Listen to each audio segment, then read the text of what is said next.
Добрый вечер, здравствуйте. Мы начинаем концерт из цикла нового музыкального творческого проекта под названием «В мире музыкального ансамбля. От барокко до джаза». Первый концерт наши постоянные слушатели, любители музыки и профессиональные музыканты помнят. Прошел уже в марте нынешнего года в концертном зале Дворца культуры Яуза. Второй концерт из этого цикла мы сегодня проводим здесь, в замечательном зале, концертном зале детской музыкальной школы. Я хочу вам напомнить о том, что такое ансамбль. Это слово французского происхождения, и означает оно вместе, совместно, согласно. И ансамбль, мы слово ансамбль применяем не только, конечно, в музыке, но и в разных областях жизни. Мы говорим с вами об архитектурных ансамблях. Достаточно представить себе архитектурный ансамбль Кремля, или строения и фонтаны Петергофа под Санкт-Петербургом. Мы говорим с вами об ансамбле в театральных спектаклях, где актеры, музыканты, режиссеры, декорации, освещение, все средства выразительности, все в единстве подчиняются единому целому, одному художественному замыслу. Мы говорим об ансамблях в балете, от дуэтов хореографических до более развернутых и до кардебалета. Ну и, конечно же, даже в быту, в повседневной жизни ансамбль в одежде, в наших костюмах, когда несколько предметов одежды дополняют друг друга, гармонируют друг с другом. Но сегодня, естественно, нас волнует прежде всего музыкальный ансамбль, который возник так же давно, как люди научились издавать членораздельные звуки, так скажем, потому что они вместе добывали пищу, вместе охотились, вместе защищались от врагов, вместе они пели и танцевали ритуальные танцы, заклиная своих покровителей, богов или сверхъестественные силы. То есть музицирование совместное – это вообще изначальный вид музицирования, возникший задолго до того, как стали появляться солисты-музыканты, когда один музыкант поет или один играет. Совместное музицирование необычайно выразительно. И интересно, что здесь очень важна взаимовыручка и взаимопонимание. Если в ансамбле, состоящем из 2, 3 или больше человек, собрались потрясающие солисты, и каждый старается выделиться, подчеркнуть свою индивидуальность, показать, что он самый лучший в этом ансамбле, ансамбль не состоится. Наоборот, даже такие великие гении музыкального исполнительства, как Рихтер и Ойстерах, играя в дуэте, представляете, какие они были солисты, лидеры? Они, прислушиваясь друг к другу, создавали единый музыкальный образ, играя одно произведение. Они слушали, дополняли игру друг друга. Ансамбли разделяют по количеству участников, и это очень просто. Если их 2, это дуэт, 3, трио, квартет, это 4 и так далее. Ну, считается, не более 15 человек, это еще все-таки ансамбль. А потом уже либо хор, либо уже небольшой оркестр. По видам ансамблей мы различаем на инструментальные и вокальные. Тоже все очень понятно. Если в ансамбле играют на разных инструментах, инструментальный, а если поют, то вокальный ансамбль. Все очень логично. Есть, конечно, смешанные ансамбли, так называемые вокально-инструментальные ансамбли. Более того, внутри ансамблей они тоже могут быть смешанными по составу. Допустим, ансамбль скрипачей – это однородный состав. Правильно? Но если в струнном ансамбле играют скрипачи, виолончелисты, это и альтисты, это уже смешанный состав. Далее, мы можем говорить о том, что в 20 веке понятие ансамбля распространилось на фольклор. Очень в большую моду вошли фольклорные ансамбли, ансамбли современной музыки, эстрадные ансамбли и, конечно, джазовые ансамбли. Джаз, который буквально ворвался в 20 век, покорил сердца всего мира, преодолев океаны и завоевав не только Америку, но и Европу, Азию, и родную Африку, откуда вышли первоначально негры, пришедшие со своими spirituals в Америку, с чего и начинался джаз. Так вот, наша программа, наш проект охватывает музыку как раз всех перечисленных стилей. Расцвет ансамблей наблюдается в эпоху барокко. Это 16-й, первая половина 18 веков. Именно тогда блистали полифонические вокальные хоровые ансамбли. Именно тогда сложились инструментальные ансамбли, которые включали в себя струнные и духовые инструменты. Почему именно в эту эпоху? Именно в это время в Европе были созданы или усовершенствованы такие потрясающие инструменты, как скрипка, альт, виолончель, многие деревянные духовые инструменты. И как было не играть на них в ансамблях, на таких красивых инструментах. И, конечно же, пройдя через все эпохи, ансамбли дошли до нашего времени. И вот буквально накануне нашего концерта мне задали вопрос, а почему сейчас вдруг такая тема ансамбли? Кому это вроде как интересно в 21 веке? Время интернета, время компьютерных технологий. Неужели сейчас слушают ансамбли? Неужели играют в ансамблях? И вот мы с вами убедимся сегодня в том, что ансамблевое исполнительство – одна из самых любимых форм музицирования и детей, и взрослых преподавателей, и профессиональных музыкантов. И это любимая музыка для слушания в концертном зале. Итак, я сейчас приглашаю на сцену ансамбль преподавателей и учащихся Мытищинской детской музыкальной школы. Пожалуйста.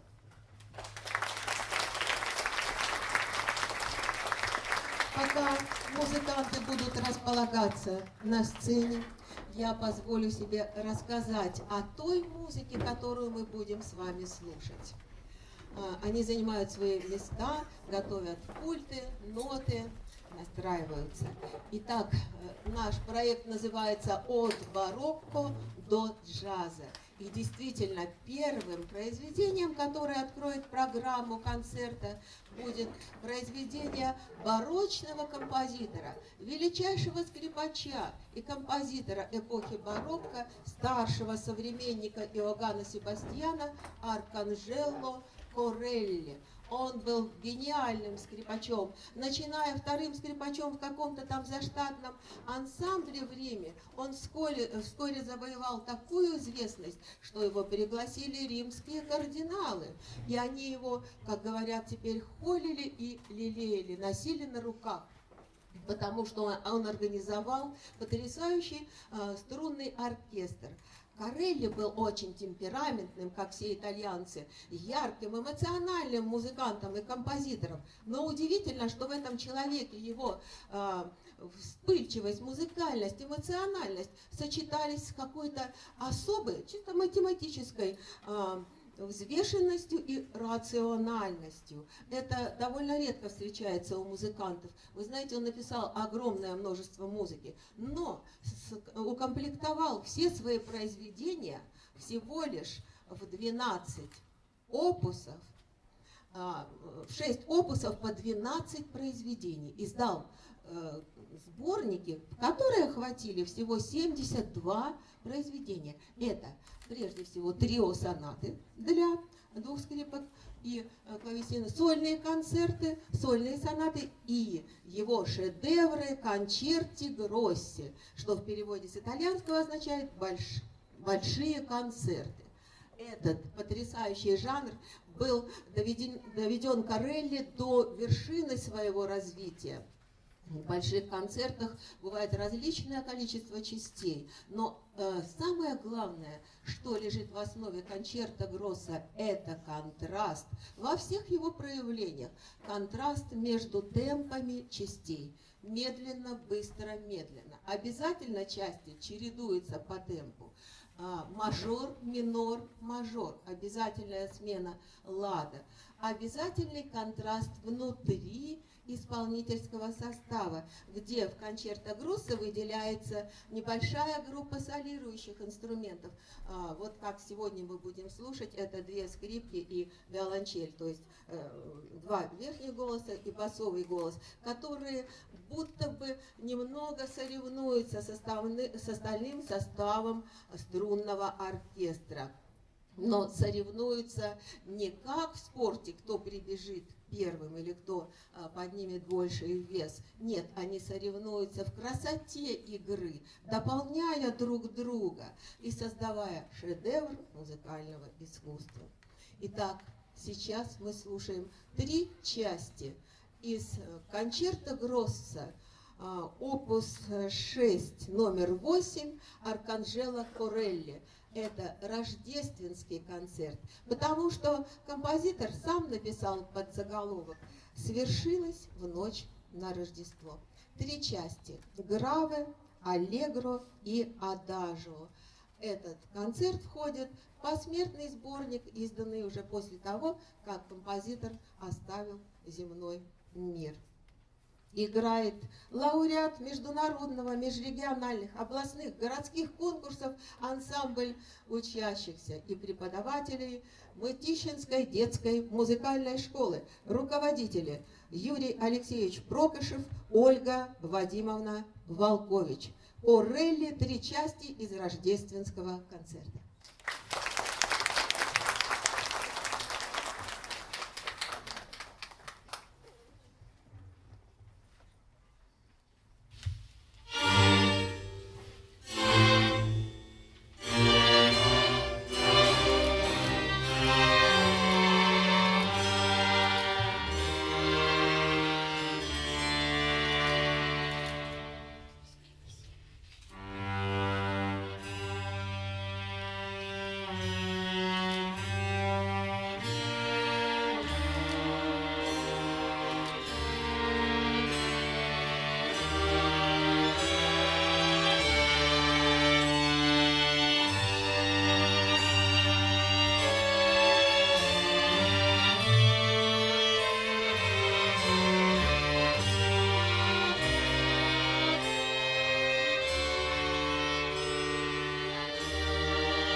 Эта музыка потрясающая. Правда же, для начала вот то, что надо, правда же. Вот, может быть, кто-то из вас, особенно ребята младших классов, впервые услышали музыку, написанную в 17 веке. Ведь Корелли родился в 1632 году. Вот очень быстро посчитав, можно сообразить, как это давно было. Представляете? Но музыка-то живет. Вот иногда говорят, это музыка современная, а это не современная. Современной музыкой, конечно, мы считаем всю музыку, которая сейчас звучит, которая нам интересна, которую мы слушаем с удовольствием и которую мы исполняем. Поэтому Корелли, композитор 17 века, вполне себе современный композитор. А сейчас мы будем слушать ансамбль, в котором участвуют инструменты значительно старше возрастом, чем скрипки, виолончели и контрабас. Это флейтовый ансамбль. Флейта один, пожалуй, из самых древних инструментов. И первые упоминания о флейте, которую подчас называли свирелью во многих странах, и в том числе в России, первые упоминания об этом духовом инструменте относятся, представьте себе, опять же, просто удивляешься и поражаешься, к IX веку до Рождества Христова в Древнем Китае уже играли на подобных инструментах. Конечно, делали их из тростника, в котором проделывали отверстия, иногда соединяли несколько тростников вместе, получалось такая, как флейта пана, ну, в общем, разные разновидности. Но с тех пор, конечно, флейты усовершенствовались, и та флейта, поперечная флейта, которую мы относим по традиции к группе деревянных духовых инструментов, была разработана в 1832 году немецким мастером Бёмом. И сейчас ее делают из металла, мы ее знаем, прекрасно узнаем ее голос, такой выразительный, такой виртуозный, потому что на флейте можно играть такие вещи, которые, может быть, на контрабасе не сыграешь, допустим. Да? Итак, мы готовимся слушать потрясающей красоты нарядный ансамбль, который так и называется «Свирель». Пока преподаватели дают некоторые еще указания юным музыкантам, я представлю их. Это ансамбль флейтистов младших классов, который так и называется «Свирель». Детская школа искусств номер 4 города Мытищи. Он был сформирован еще в 2010 году, и потом ансамбль разделился на две группы. На младший ансамбль, который так по традиции называется «Свирелью», и старший ансамбль «Сиринга», который будет выступать уже сразу после них. Мы услышим и старших флейтистов этой школы. Руководитель ансамбля Ольга Владимировна Калужская, концертмейстер Ирина Геннадьевна Бурцева. Прозвучит сейчас пьеса нашего современного петербургского композитора Жанны Металиди. Пьеса называется так: «Колыбельная Оле Лукойе». И она входит в цикл под названием «Музыкальные портреты литературных героев». Все вспомнили сказки и представляем себе Оле Лукойе и его колыбельную. Жанна Металиди, колыбельная Оле Лукойе, играет ансамбль флейтистов «Свирель».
мы очень тепло должны принимать наших юных музыкантов. Может быть, они очень волнуются. Волнуетесь? Нет, они уже артисты. Когда выходишь в ансамбле на сцену, ты уже чувствуешь себя настоящим артистом. И еще одно произведение прозвучит в исполнении ансамбля «Свирель». Это пьеса нашего великого соотечественника Дмитрия Дмитриевича Шостаковича. В 1952 году для своей маленькой дочки он написал 7 пьес для фортепиано, которые назвал «Танцы кукол». Но пьесы так полюбились не только его дочери, но и всем музыкантам, что их переложения для разных инструментов, для разных ансамблей играют теперь по всей стране и за рубежом. Мы сейчас услышим с вами гавот Дмитрия Шостаковича из его цикла «Танцы кукол».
Младший ансамбль флейтистов детской школы искусств номер 4 города Мытища сменяет старшая группа флейтистов этой же школы.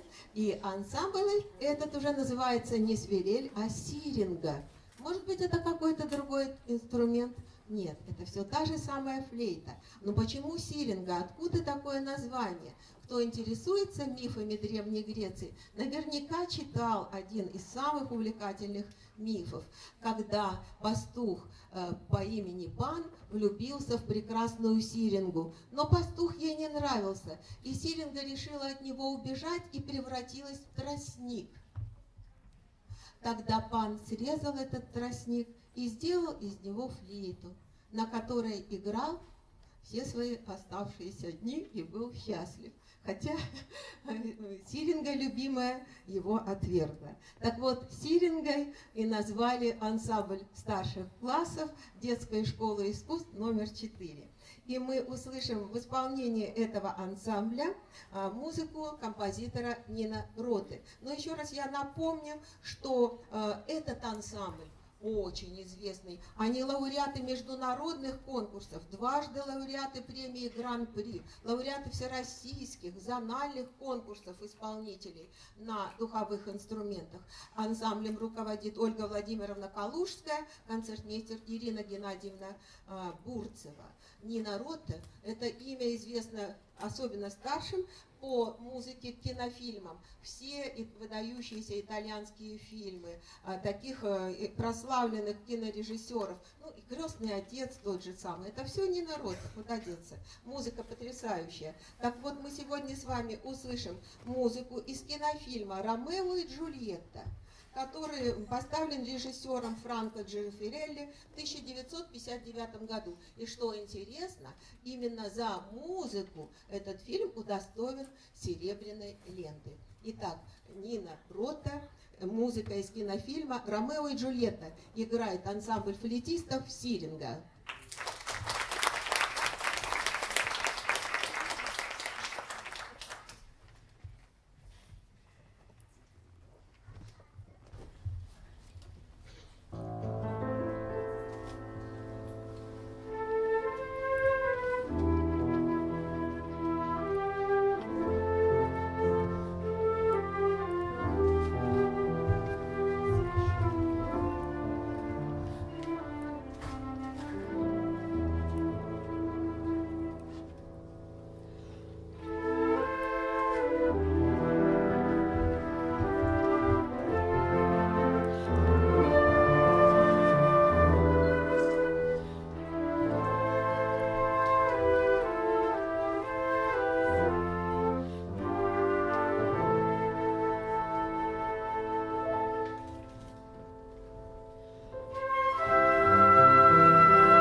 Так выразительно. Вот флейта поет, правда же? Ведь и скрипка поет, и рояль поет под руками мастера, и флейта поет в руках мастеров. Вы настоящие мастера, хотя еще учащиеся школы, а не консерватории.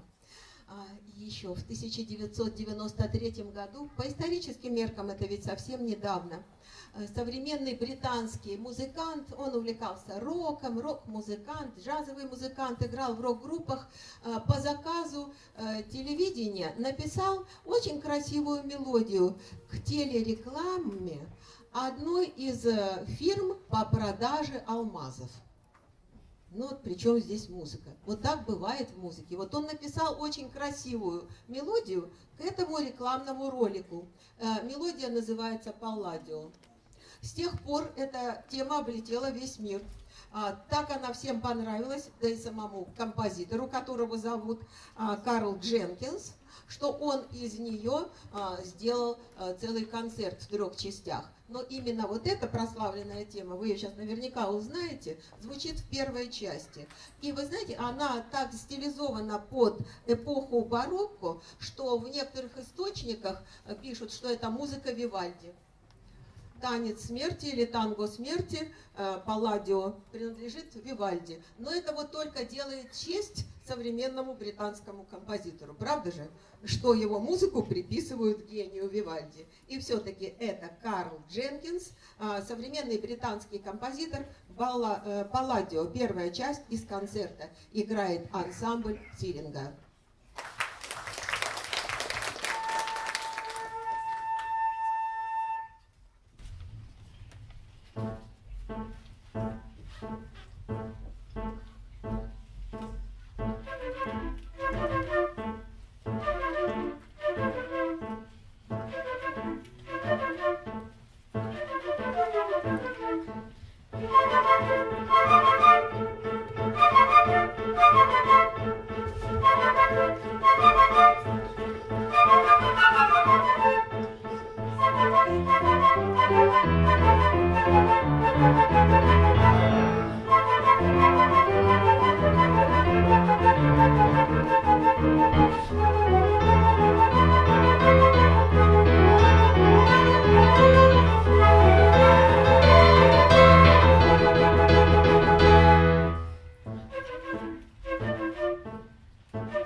Молодцы.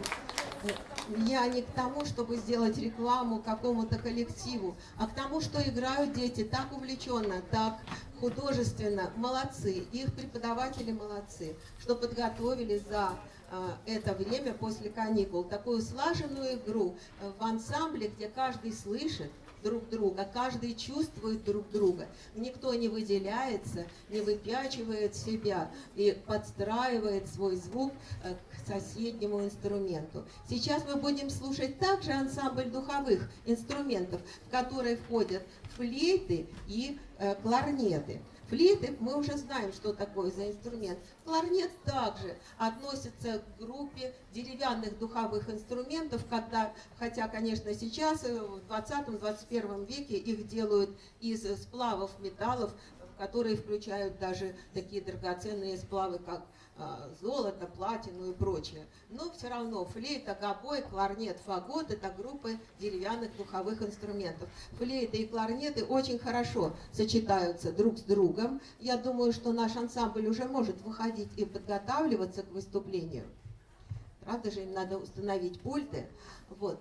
И мы будем слушать музыку Йоганна Штрауса. Я представлю подробно ансамбль, пока они занимают свои места, располагаются на сцене. Это музыка короля вальсов, австрийского композитора Йоганна Штрауса. Действительно, его перу принадлежат более 160 вальсов.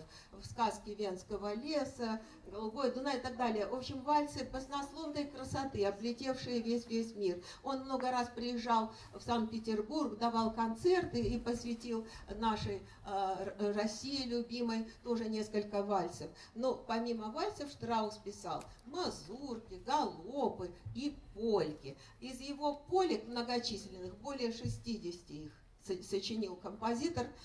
Самая, пожалуй, популярная – это полька пицциката.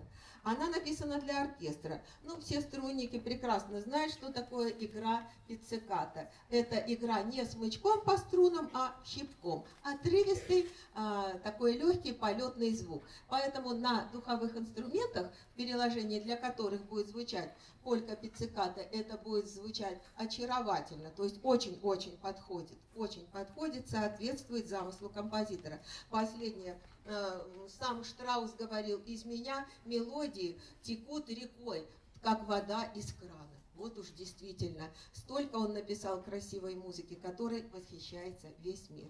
Итак, квартет духовых инструментов Пироговской сельской детской школы искусств. Руководитель ансамбля Константин Викторович Оспенников, концертмейстер Павел Евгеньевич Габов. Йоганн Штраус, полька пицциката.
Юрьевской сельской детской музыкальной школы и его учащимся. Спасибо большое юным музыкантам, они молодцы. И полька пицциката прозвучала прекрасно, хотя написано для других инструментов, но переложение красивое и музыка радостная, танцевальная.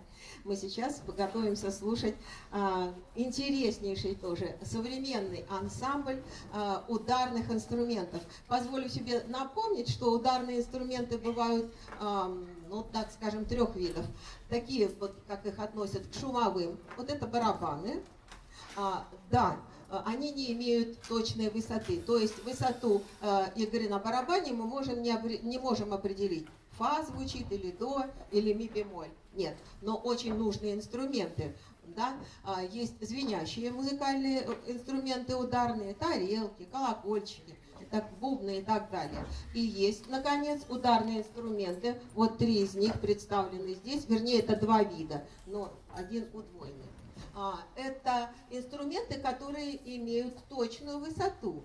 То есть на них играют, не просто извлекая шумовые звуки, которые очень нужны, повторяю, в музыке, в оркестрах, в ансамблях и как сольные, но именно играют в определенной тональности, играют очень сложные музыкальные пьесы. И вот ксилофоны, ребята, покажите, где ксилофоны из этих 3. Вот, по краям стоят 2 ксилофона. Мы видим, что на них расположены пластинки, они закреплены на столиках передвижных. Это уже современные ксилофоны. А еще в 19 веке их делали переносными. Бродячие музыканты обожали эти инструменты. Сложил пластинки, завернул их в холст и пошел играть на улице. Там развернул, пластиночки в ряд выложил и играй себе, денежку зарабатывай. А вот с таким инструментом, ну, выкатиться на улицу, конечно, сложно, но играть на концерте очень даже приятно, и это красиво звучит, потому что можно сыграть очень сложную музыку, правда же? А вот в центре, между 2 ксилофонами, расположен инструмент, который можно назвать очень трудно – глюкеншпиль. А можно назвать очень просто – колокольчик. Это те же колокольчики, которые сконструированы несколько по-другому. Да? То есть воспроизводят глюкеншпиль звучание обычных колокольчиков. Звенящие, красивые, звонкие звуки. Итак, мы сейчас будем слушать ансамбль ударных инструментов Мытищинской детской музыкальной школы. Руководитель ансамбля Юрий Валерьевич Пропалов. Это очень известный музыкант, концертирующий музыкант. Он много сам играет, выступает, поэтому он служит примером для своих учеников. Правда же? Когда просто объясняют, как надо играть, это замечательно. Но если ты слушаешь на концертах больших музыкантов, и твой преподаватель там участвует, это дорогого стоит. И сам ансамбль духовых инструментов, который мы сейчас с вами услышим, является дважды лауреатом зональных конкурсов исполнителей на ударных инструментах. Концертмейстер этого ансамбля, лауреат международных конкурсов Дмитрий Витальевич Киселев. Ансамбль ударных инструментов сыграет потрясающей красоты вальс ленинградского композитора Андрея Павловича Петрова из кинофильма «Берегись автомобиля».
Вы, конечно, поняли, что сейчас играли два ксилофона и ударная установка, а исполнитель на глюкеншпиле играл на маракасе.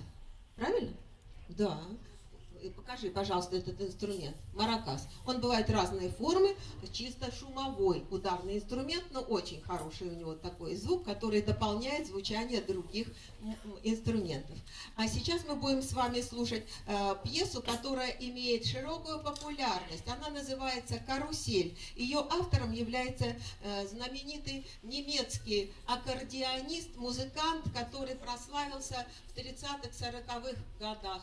Германии. Конечно, страшно представлять эту эпоху. В это время всякие события были. Но он писал красивую музыку. Пьеса «Карусель» композитора Альберта Фоссена прозвучит в исполнении ансамбля ударных инструментов.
Вот так понравилось, что не хочется и музыкантам отпускать, и им самим, по-моему, не хочется уходить.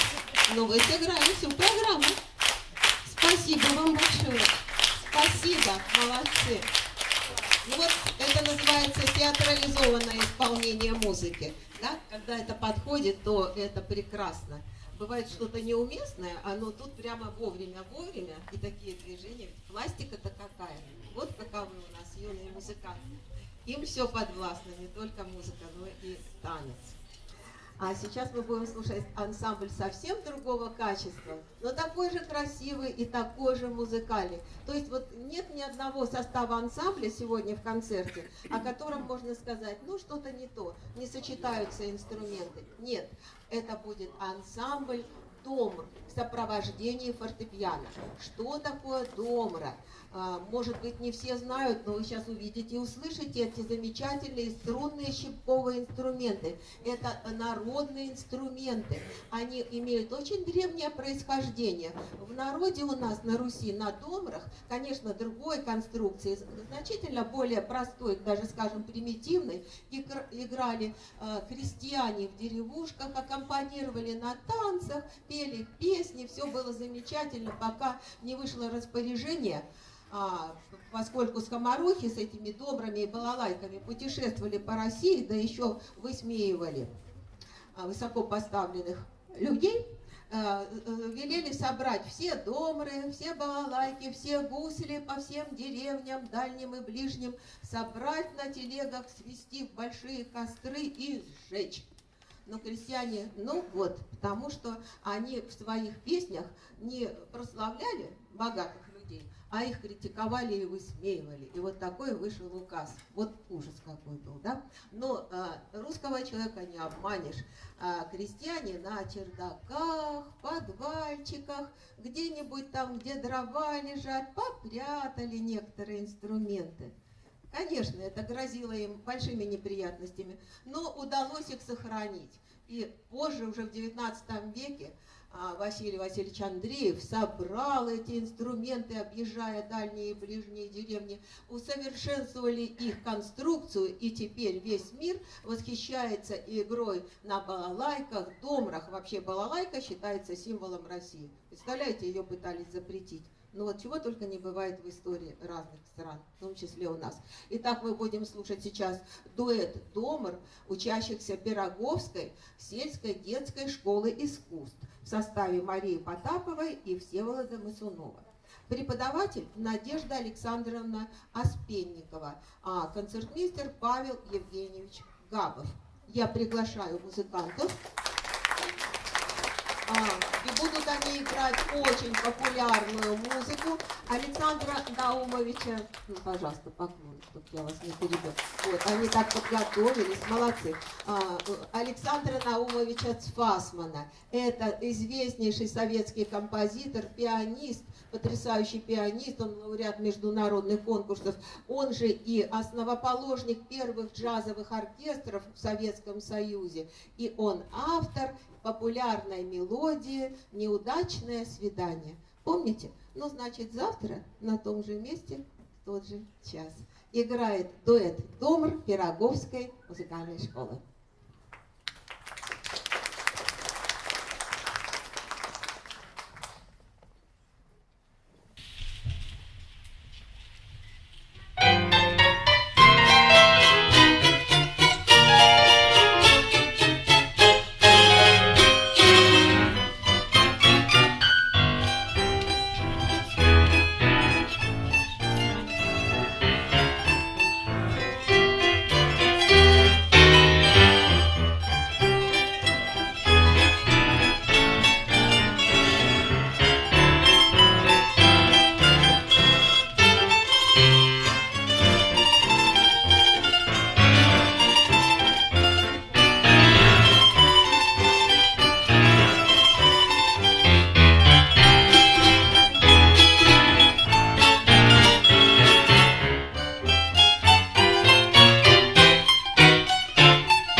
еще один аргумент в пользу того, что ансамбли в наше время одна из самых замечательных форм музицирования. Есть скептики, которые говорят, что ансамбли никому сейчас не интересны. Очень интересно. Видите, как все можно сделать, как говорят, вкусненько.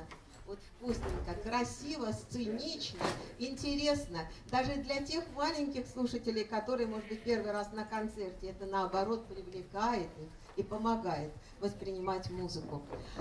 Сейчас мы будем слушать еще один замечательный ансамбль совсем другого состава, в который входят аккордеоны, баяны и бас-гитара и домра. Домра разных видов. Две домры. Вот, ансамбль, пока тут я говорила, он уже разросся. Пока поставят стулья, может быть, еще больше ставит. Ну, посчитаем, сколько будет музыкантов. Договорились? Баян и аккордеон – это инструменты, в основе которых извлечение звука при помощи раздвижения, сдвигания мехов. Они из одного семейства. Вообще-то в других странах, кроме нашей, все их, и баяны, и аккордеоны, одним именем называют. Все это аккордеоны. А у нас в стране аккордеонами мы называем те, у которых правая рука играет на клавиатуре, такой же, как на фортепиано. А левая имеет кнопочную систему на кнопках. А на баяне и левая и правая рука играют на панелях с кнопочками. Так вот, на Западе все это называется аккордеонами.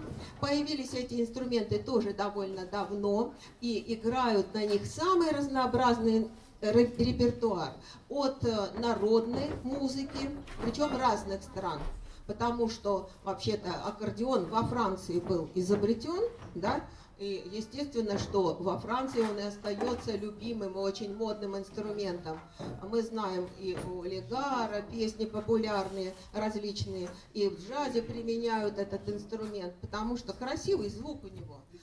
И, конечно, обработки русских народных песен хорошо звучат, переложение музыки классической. То есть нет такого вида или жанра музыкальных произведений, которые в хорошей аранжировке нельзя было бы сыграть ансамблем на аккордеонах и баянах, да еще с привлечением целых двух домбр и ударных инструментов.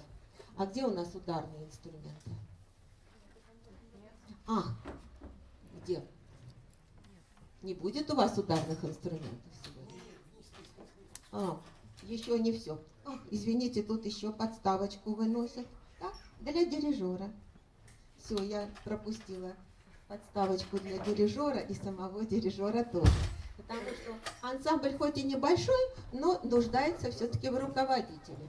Вы видите, в ансамблях во многих участвуют музыканты совсем юные, то есть видно, что это учащиеся младших классов, и учащиеся средних, и уже выпускники. Это очень хорошо. Конечно, им распределяет руководитель различные партии. Малышам полегче, попроще, старшим посложнее партию в ансамбле играть, но все-таки они все рядом, они все слушают друг друга, и будет звучать композиция на 3 джазовые темы, которые входят в репертуар выдающегося американского джазмена Эдварда Кеннеди Эллингтона. Ой-ой-ой, что это она такое сказала? А это правда, имя прославленного дюка Эллингтона. Потому что дюк это совсем не его имя, а прозвище. И дюк в переводе означает герцог. Почему друзья так прозвали Эдварда Кеннеди Эллингтона? Он обожал щегольски наряжаться, всегда ходил в бабочки, во всякой модной одежде, так его прозвали дюком. И вот его сценическое имя Дюк Эллингтон. Итак, композиция на 3 джазовые темы из репертуара оркестра Дюка Эллингтона. Играет ансамбль баянистов и аккордеонистов Мытищинской детской музыкальной школы. Руководитель, обладатель звания «Учитель года» Владимир Александрович Гриднев.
Спасибо. Ансамбль очень оригинальный, и с бас-гитарой. Все это очень хорошо сочетается и хорошо звучит. Подставочку уберут, это тоже радует. Вот, я немножко перемещусь сюда, чтобы не мешать выносу подставки. А сейчас мы будем слушать опять совсем на контрасте другой ансамбль. Это потрясающей красоты сочетание инструментов. Ансамбль скрипачей. По-видимому, самый-самый распространенный вид ансамблей струнных смычковых инструментов. И с появлением скрипки это самый первый вид струнных ансамблей, потому что ансамбли скрипачей были при дворах у всех вельмож в Италии, родины скрипки, у всех богатых людей всех европейских государств, потому что это было престижно содержать ансамбли скрипачей. Ими руководили лучшие музыканты Европы. Для ансамблей скрипачей написано очень много различной музыки, но играют они также и переложения, аранжировки произведений, написанных для других инструментов. Сейчас мы будем слушать ансамбль скрипачей арпеджио, и я музыкантов приглашаю на сцену, если они уже могут выйти, сцена свободна. Пока музыканты занимают свое место, я буду их представлять. Это все учащиеся скрипачи класса одного преподавателя Ольги Анатольевны Серветник. Мы видим, что в состав ансамбля входят и учащиеся младших классов, и средних, и выпускники, что тоже очень-очень важно и для тех, и других. Видите, вот старший помог даже младшему, куда стать нужно, подвинул его. А вот младшие учатся у своих старших соучеников. А руководит этим ансамблем Ольга Анатольевна Серветник. Ансамбль сначала был просто таким ученическим школьным ансамблем, постепенно превратился в концертный. И выступают они, вот где только не выступают, вот все перечислить невозможно. Выступают в школах, детских садах, во дворцах культуры, в музеях изобразительных искусств, в домах престарелых, в детских домах и приютах, в хосписах, для прихожан Донского храма. И они являются лауреатами безумного количества конкурсов. Непонятно, когда дети успевают участвовать, так хорошо учиться.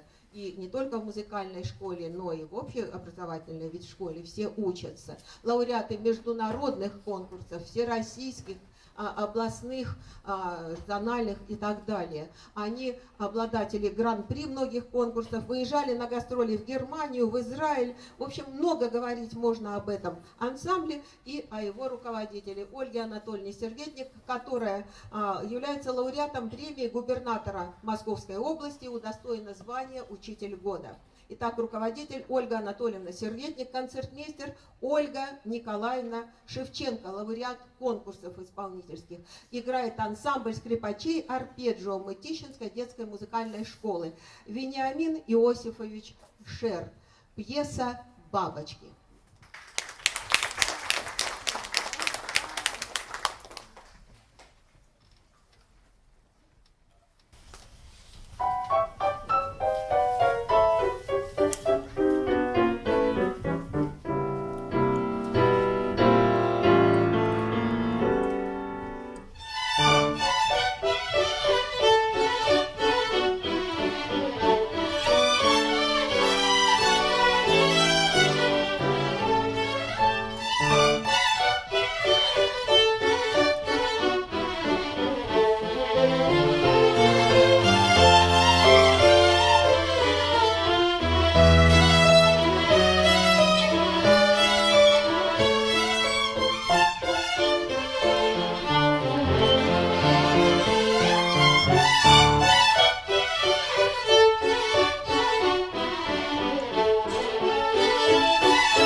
Браво!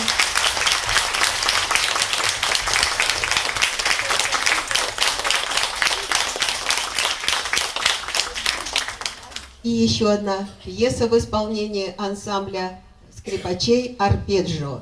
Это произведение известнейшего австрийского композитора 20 века Фрица Крейслера. Называется «Маленький венский марш».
Молодцы.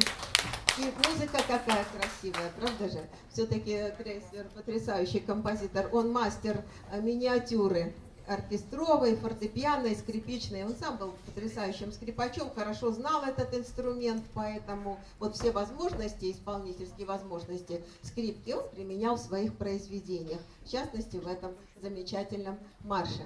Сейчас мы будем с вами слушать опять совершенно неожиданный, но если вы программки читали, вы понимаете, что будет звучать, но это будет фортепианный дуэт.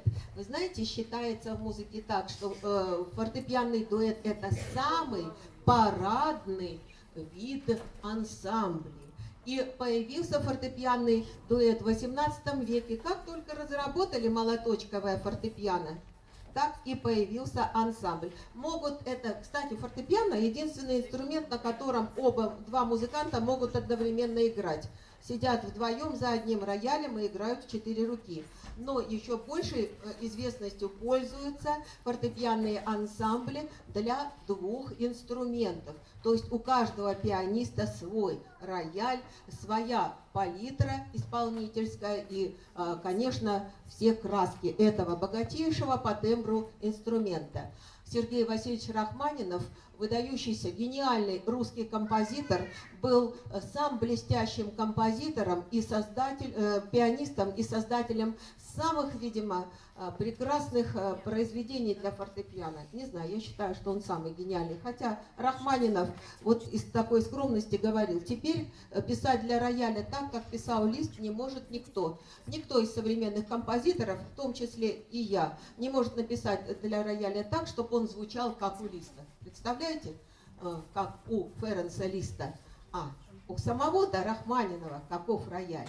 Мы сможем в этом убедиться, услышав романс из сюиты номер 2 Сергея Васильевича Рахманинова, опус 17 для 2 фортепиано, написанный композитором в 1901 году. Романс прозвучит в исполнении преподавателей детской музыкальной школы, нашей детской музыкальной школы Мытищинской, Оксаны Вадимовны Полевой и Софьи Анатольевны Володиной. Рахманинов романс.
Браво! Молодцы. Молодцы.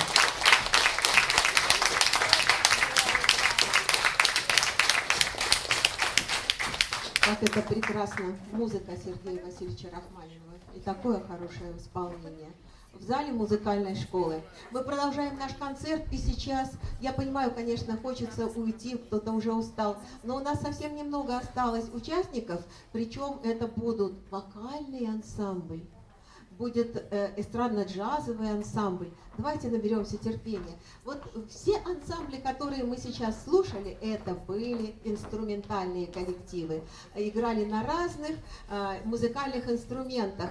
Палитра красок была представлена очень широкая. И вот первый вокальный ансамбль, и единственный на сегодня в нашей программе. Но, наверное, самый лучший, который сюда пришел выступать. Мы очень вам благодарны, что вы нас почтили своим участием.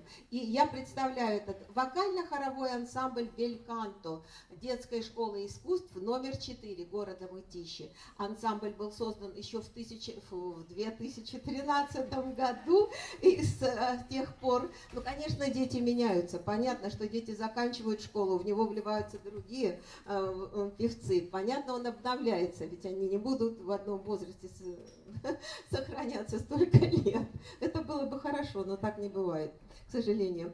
Ансамбль участвует во всех культурных мероприятиях нашего города, выезжает на гастроли, они участвуют в концертах перед ветеранами Великой Отечественной войны, студентами вузов, играют, поют в библиотеках, в детских садах, являются лауреатами межзональных конкурсов вокально-хоровой музыки.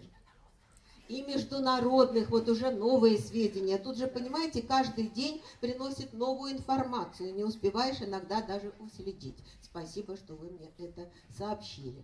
Я в свою копилочку это положу.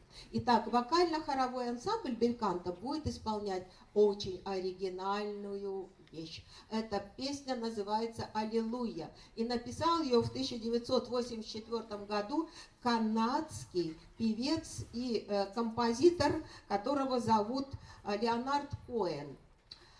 Интересно, что он с нею гастролировал по разным странам мира и в каждом концерте пел ее с новым каким-нибудь текстом. Сам автор Коэн насчитал до 80 вариантов текста этой песни. Сам. А то, что эту песню исполняли другие музыканты и еще соединяли из этих 80 вариантов тексты, то есть тут, говорят, около 200 вариантов текстов. Но наш соотечественник, наш современник, хорошо вам известный Леонид Агутин, сделал перевод. Вот интересно, какого варианта он сделал, трудно сказать, но не будем углубляться в эти подробности, мы все услышим, правда же? Перевод этой песни с английского языка на русский, конечно же, что в основе ссылки на библейские сюжеты лежат, но музыка такая очень известная, и я думаю, она вам очень понравится. Вокально-хоровой ансамбль «Бельканто» школы искусств номер 4. «Аллилуйя», слова и музыка Леонарда Коэна, русский текст Леонида Агутина, обработка ансамбля, руководителя ансамбля Светланы Курила, концертмейстер Наталья Георгиевна Александрина.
Браво. Браво.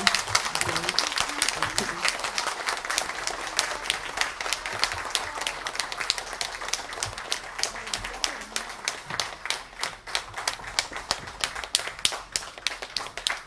Замечательные вокальные ансамбли, какой душой и как они сценически оформили эту песню. Они держались крепко за руки, да, символизируя единство, полное единство и в музыке, и в жизни, и в обращении к Богу. Сейчас мы будем слушать ансамбль, который приехал к нам из Жостовской сельской детской школы искусств. И это будут музыканты, учащиеся школы, которые играют на гитарах, скрипке и ударных. То есть это сводный коллектив, то есть, как мы говорим с вами, смешанный вид ансамбля. Да? Это очень интересно, как это будет звучать, как это будет сочетаться. Потому что тембры гитары, скрипки — это всегда красиво, но какие ударные еще будут добавлены, это будет нам сейчас открываться, когда мы услышим музыку. Сводный ансамбль «Вдохновение» будет играть музыку нашего современника, очень известного ныне гитариста, преподавателя, концертирующего музыканта Александра Винницкого. Он выпускник Гнесинской академии и основоположник своей школы. Понимаете, как бы играть по джазовому классику и играть джаз классический. Вот он пытается соединить эти два направления музыкального искусства в игре на гитаре. Это очень своеобразное направление, и я думаю, он его воплощает в своих произведениях. Ансамбль уже готов. Спасибо большое. Итак, я с удовольствием еще раз представляю музыкантов. Сводный ансамбль «Вдохновение» Жостовской сельской детской школы искусств. Руководитель, преподаватель Николай Андреевич Калайчев, Гришина Юлия Анатольевна, Головина Елена Алексеевна. Я не права. 3 преподавателя, все на равных правах, так?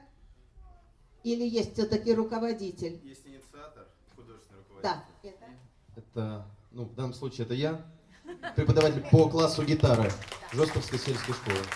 Так, потому что в программе просто заявлено 3 преподавателя, ведь играют на 3 инструментах, да, но 6 гитаристов, и руководителем, инициатором создателем являетесь вы. Это очень приятно, Николай Андреевич. Так, Александр Винницкий, пьеса «Дождик» из детского джазового альбома. Играет сводный ансамбль «Вдохновение».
Тут объявляли состав нашего ансамбля. У нас должны быть ударные инструменты, заболел участник, поэтому мы сегодня справляемся и в акустическом варианте.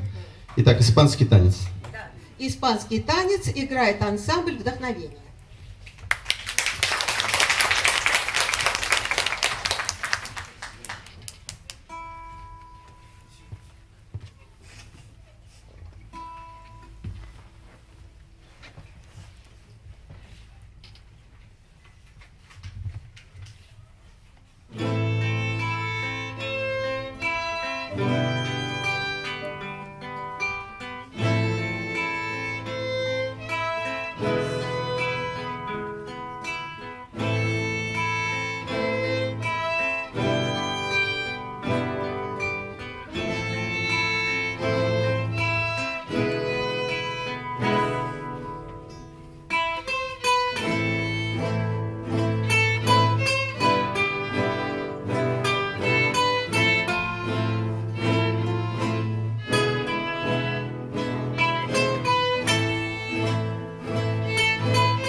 вам спасибо.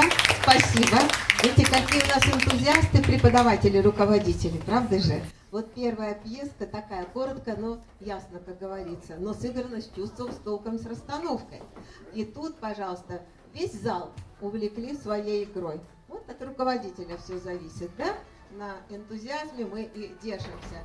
Это есть. И мы близимся к финальным номерам нашего музыкального проекта в мире музыкального ансамбля от барокко до джаза. И действительно приближаемся к джазу. Будет выступать эстрадно-джазовый ансамбль Мытищинской детской музыкальной школы. Это их первый выход на сцену.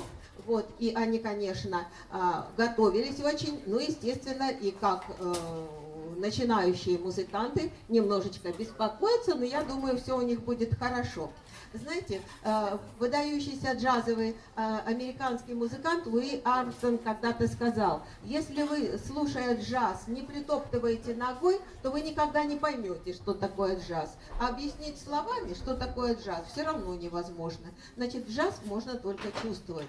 Джаз – это импровизация, джаз – это сочинение тут же на ходу. Многие композиторы, тот же Дюк Эллингтон, за 20 минут до записи или до выхода на сцену целого его оркестра, за 20 минут писал какую-то джазовую, новую джазовую тему, быстренько расписывал ее на инструменты, отдавал музыкантам и говорил: вот это мы сейчас будем играть. И все его понимали. Им не нужна была партитура, и им нужны были партии распечатанные, не нужны были часы репетиций. В джазе музыканты должны понимать друг друга с полуслова и даже с полувзгляда. Ну вот сегодня, ох, как быстро вы, точно, с полуслова и с полувзгляда, молодцы. Я вот об этом как раз и говорила. Но руководитель ансамбля велел назвать ваш ансамбль пока не джазовым, а эстрадным, потому что все-таки в джазе нужен свинг, которая вещь такая тонкая, не всегда еще сразу получается. Ну, назовем, давайте так, я нарушу пожелания руководителя ансамбля, назову эстрадно-джазовый ансамбль учащихся Мытищинской детской музыкальной школы. И прозвучит в его исполнении джазовая пьеса американского композитора, который в Вене родился, потом в Соединенные Штаты переехал, и вся его жизнь и творчество с Америкой связаны. Его зовут Джо Завинул. Он один из создателей стиля фьюжн, известный клавишник, и он известен еще тем, что одним из первых ввел в джазовые ансамбли и оркестры синтезаторы, которые тогда только начинали появляться. Итак, пьеса Джо Завинула «Mercy, Mercy, Mercy». Переводить не хочу. Вот так звучит, так красиво как-то звучит. Mercy, Mercy, Mercy. Джо Завинул. Играет эстрадный ансамбль учащихся Мытищинской музыкальной школы, руководитель, заслуженный работник культуры Российской Федерации Борис Александрович Зайцев.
огонь, та искра, которая должна в джазе высекаться из наших сердец. По-моему, она проскочила, да?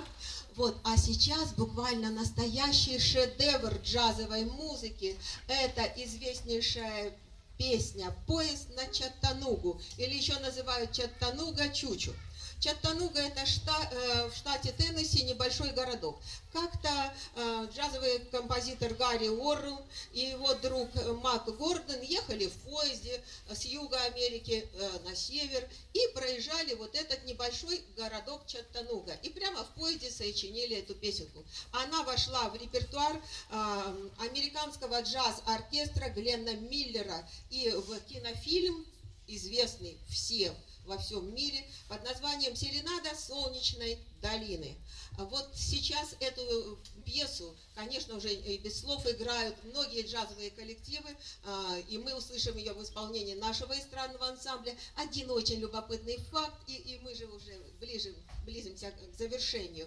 Конечно, премия «Оскар» за лучшую песню к кинофильму была присуждена Гарри Уоррену именно за эту песню. И было издано сразу 1 200 000 дисков. И этот диск был впервые объявлен золотым диском. Представляете, вот как она была популярна. А сейчас в этом городке Чаттанугу, который мы бы с вами здесь в России, в городе Мытищи, может быть, даже и не знали бы, если бы не была такая написана песня, да? Вот. А там установлен и памятник, музей, называется Holiday in Чучу, то есть выходные, понятно, да? Итак, «Поезд на Чаттанугу», Гарри Уоррен, играет эстрадный оркестр детской музыкальной школы Мытищи.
молодцы. Ну, бис, бис, давайте уже половину бис. Я не знаю, руководитель, что там скажет руководитель? Ребята, вы еще живые?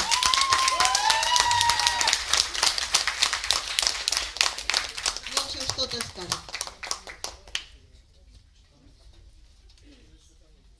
А вы заметили, пока не договариваются, откуда играть, да?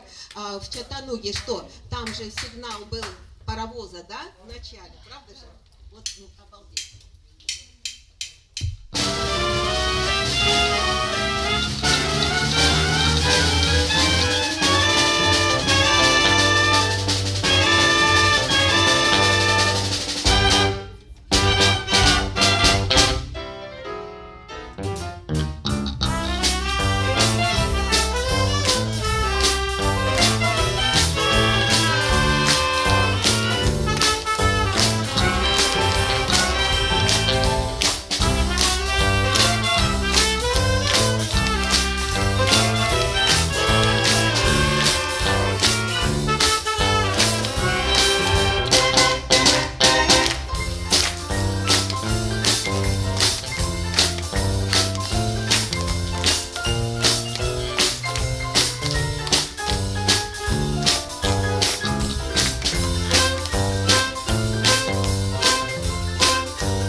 Спасибо большое.